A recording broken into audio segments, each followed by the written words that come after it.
पुरानी वैदिक परंपरा में यज्ञ पवित्र अग्नि अनुष्ठान ब्रह्मांड का केंद्र है। यह निस्वार्थ भाव से अर्पित करने का काम है। आप कॉस्मिक बैलेंस बनाए रखने के लिए अपनी दौलत, अपना खाना और अपनी प्रार्थनाएं अग्नि में डालते हैं। लेकिन क्या होता है जब बलिदान खुद ही बहुत बड़े घमंड का काम बन जाता है? क्या होता है जब देवताओं के सम्मान के लिए किया गया अनुष्ठान सर्वोच्च चेतना का अपमान करने के लिए इस्तेमाल किया जाता है? नतीजा पूरी तरह से सर्वनाशकारी विनाश होता है। हिंदू पौराणिक कथाओं में दक्ष यज्ञ से ज्यादा हिंसक, ज्यादा दुखद और दार्शनिक रूप से ज्यादा गहरी कोई घटना नहीं है। यह एक पिता के जहरीले घमंड, एक बेटी के सबसे बड़े बलिदान और दुखी भगवान के भयानक गुस्से की कहानी है। लेकिन खून और कटे हुए सिरों के नीचे एक गहरा साइकोलॉजिकल संदेश छिपा है। यह पुरानी साइकोलॉजी में एक मास्टर क्लास है। आज हम दक्ष यज्ञ के रहस्यों को समझने जा रहे हैं। हम इस बात का असली कारण जानेंगे कि देवी सती ने अपनी जान क्यों दी, क्यों विनाशक वीरभद्र एक ही बाल से पैदा हुए थे और एक घमंडी राजा के सिर की जगह बकरे का सिर लगाने के पीछे का गहरा छिपा हुआ मतलब क्या है।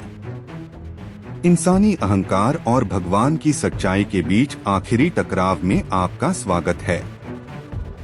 इस दुखद घटना को समझने के लिए हमें पहले टकराव को समझना होगा। राजा दक्ष एक प्रजापति थे, सृष्टि के स्वामी, भगवान ब्रह्मा के पुत्र।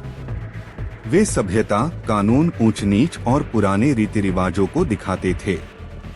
वे बहुत ज्यादा नियमों को मानने वाले थे। उनकी बेटी सती को भगवान शिव से प्यार हो गया था। शिव दक्ष के बिल्कुल उलट थे। शिव बहुत ज्यादा नियमों को न मानने वाले थे। वे कैलाश की जंगली बर्फीली चोटियों पर रहते थे। वे जानवरों की खाल पहनते थे, श्मशान की राख अपने शरीर पर लगाते थे और भूतों और समाज से निकाले गए लोगों के साथ रहते थे। शिव शुद्ध, बिना किसी बंधन वाली चेतना को दिखाते हैं जो समाज के नियमों से मुक्त है। दक्ष शिव से नफरत करते थे। उन्होंने शिव को एक गंदे, असभ्य भिखारी के तौर पर देखा जो उनकी शाही बेटी के लायक नहीं था। अपने बहुत बड़े अहंकार में आकर दक्ष ने दुनिया के इतिहास का सबसे बड़ा यज्ञ ऑर्गेनाइज किया। उन्होंने सभी देवताओं, सभी ऋषियों और सभी राजाओं को बुलाया। लेकिन उन्होंने जानबूझकर दो लोगों को नहीं बुलाया, अपनी बेटी सती और अपने दामाद शिव को। दक्ष का सीक्रेट इरादा दुनिया की पूजा करना नहीं था, बल्कि शिव को सबके सामने बेइज्जत करना था। यह कहानी का पहला सीक्रेट है। यज्ञ हमारे रोज के कामों, कर्म को दिखाता है। जब हमारे काम अहंकार, रुतबे और दूसरों को नीचा दिखाने की इच्छा से चलते हैं, तो सबसे पवित्र धार्मिक रस्म भी जहरीला हो जाता है। शिव की सलाह के खिलाफ सती ने यज्ञ में शामिल होने का फैसला किया। उन्होंने सोचा, वह मेरे पिता हैं। मुझे अपने घर जाने के लिए किसी बुलावे की जरूरत नहीं है। लेकिन जब वह पहुंची तो उन्हें ठंडी चुप्पी मिली। दक्ष ने उनका स्वागत नहीं किया। इसके बजाय पूरी ब्रह्मांडीय सभा के सामने खड़े होकर उसने भगवान शिव को बहुत बुरी तरह से गालियां देना शुरू कर दिया। उसने उनके रूप, उनके लाइफस्टाइल और उनके अनुयायियों का मजाक उड़ाया। सती बहुत दुखी थीं। सिर्फ इसलिए नहीं कि उनके पति की बेइज्जती हुई थी, बल्कि इसलिए कि उन्हें यह भयानक सच पता चला, उनका शरीर एक ऐसे आदमी के डीएनए से बना था जो भगवान से बहुत ज्यादा नफरत करता था। उन्होंने तय किया कि वह अब दक्ष से जुड़े शरीर में नहीं रह सकती। अब यहाँ एक बड़ी गलतफहमी है। बहुत से लोग मानते हैं कि सती पूजा की आग में कूद गईं। उन्होंने ऐसा नहीं किया। शास्त्रों में लिखा है कि सती जमीन पर बैठ गईं, आंखें बंद की और गहरी ध्यान की अवस्था में चली गईं। अपनी बहुत ज्यादा आध्यात्मिक शक्ति का इस्तेमाल करके उन्होंने अपनी अंदर की योग अग्नि कुंडलिनी की रहस्यमय आग को एक्टिवेट किया। उन्होंने इतनी अंदर की गर्मी पैदा की कि उनका शरीर अंदर से आग की लपटों में जल उठा, जिससे वह राख हो गई। फिलॉसफी के हिसाब से सती जीवात्मा एक आत्मा को दिखाती हैं जो ईगो, दक्ष और सुप्रीम कॉन्शियसनेस शिव के बीच पुल बनाती है। जब ईगो सबके सामने कॉन्शियसनेस को मना कर देता है तो आत्मा जिंदा नहीं रह सकती, यह खुद को खत्म कर लेती है। जब सती की मौत की खबर कैलाश पर्वत पर पहुंची तो शिव सिर्फ रोए नहीं, उनका दुख तुरंत एक भयानक ब्रह्मांडीय गुस्से में बदल गया। परम ध्यानी की शांति चली गई। शिव खड़े हो गए, उनकी आंखें लाल हो रही थीं। उन्होंने अपने उलझे बालों की एक लट तोड़ी और उसे पहाड़ पर पटक दिया। उस एक बाल से एक भयानक जीव पैदा हुआ, वीरभद्र। वीरभद्र एक विशालकाय तूफानी बादल जैसा काला, हजारों भुजाओं में घातक हथियार लिए हुए, खोपड़ियों की माला पहने हुए था। उसके साथ सती के गुस्से का भयंकर रूप भद्रकाली प्रकट हुई। शिव ने उन्हें एक आसान सा आदेश दिया, यज्ञ को नष्ट कर दो, किसी को मत छोड़ना। वीरभद्र की सेना दक्ष के महल पर एक काली सुनामी की तरह टूट पड़ी। सुंदर अनुष्ठान बिखर गया। घमंडी देवता जो चुपचाप खड़े होकर सती का अपमान होते देख रहे थे, उन्हें पीटा गया और वे टूट गए। पुजारी अपनी जान बचाने के लिए भागे। आखिर में वीरभद्र ने राजा दक्ष को पकड़कर जमीन पर पटक दिया और अपनी बड़ी तलवार के एक ही वार से घमंडी राजा का सिर काट दिया।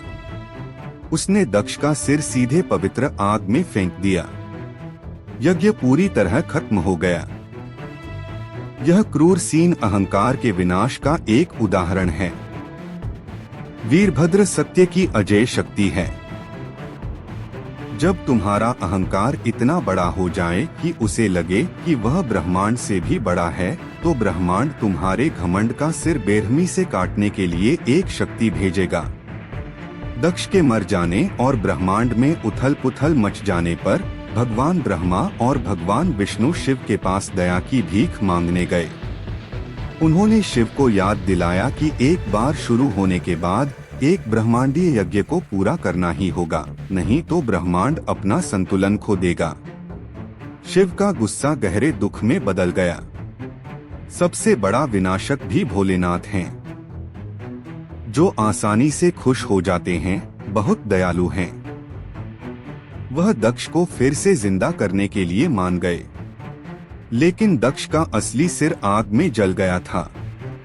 तो शिव ने हुक्म दिया कि दक्ष के शरीर पर बलि के जानवर का सिर लगा दिया जाए। उन्हें एक बकरा मिला। बकरे का सिर दक्ष की गर्दन से जोड़ दिया गया और उसे वापस जिंदा कर दिया गया। बकरा ही क्यों?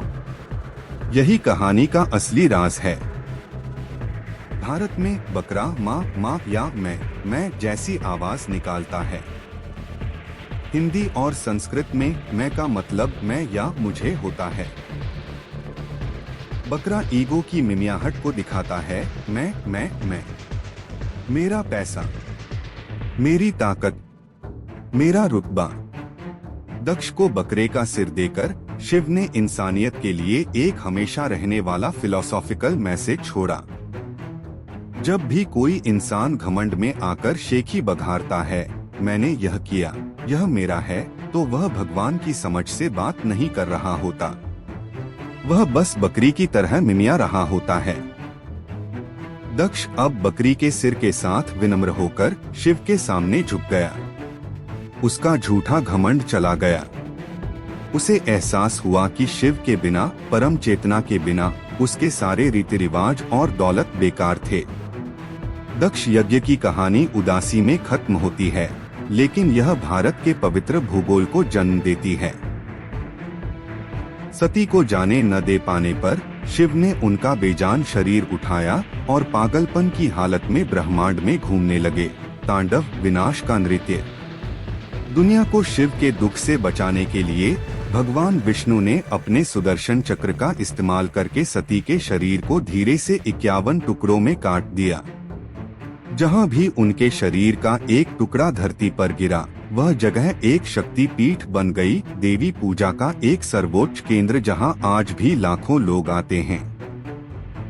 दक्ष यज्ञ हमें सिखाता है कि भगवान को इस बात से कोई फर्क नहीं पड़ता कि आप आग में कितना सोना चढ़ाते हैं। भगवान को इस बात से कोई फर्क नहीं पड़ता कि आपका सोशल स्टेटस क्या है या आप मंत्रों का जाप कितने अच्छे से करते हैं। भगवान को सिर्फ काम के पीछे के इरादे से फर्क पड़ता है। नफरत से भरे दिल से किया गया रिवाज हर है। सच्चे प्यार से चढ़ाया गया एक सादा पत्ता भी पूरी दुनिया है। अपने ईगो की कुर्बानी दें, अपनी हमदर्दी की नहीं।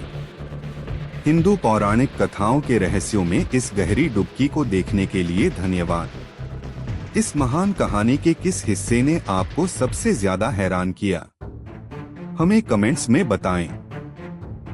पुराने ज्ञान के और भी छिपे हुए राज जानने के लिए प्लीज लाइक और सब्सक्राइब करें। हर हर महादेव।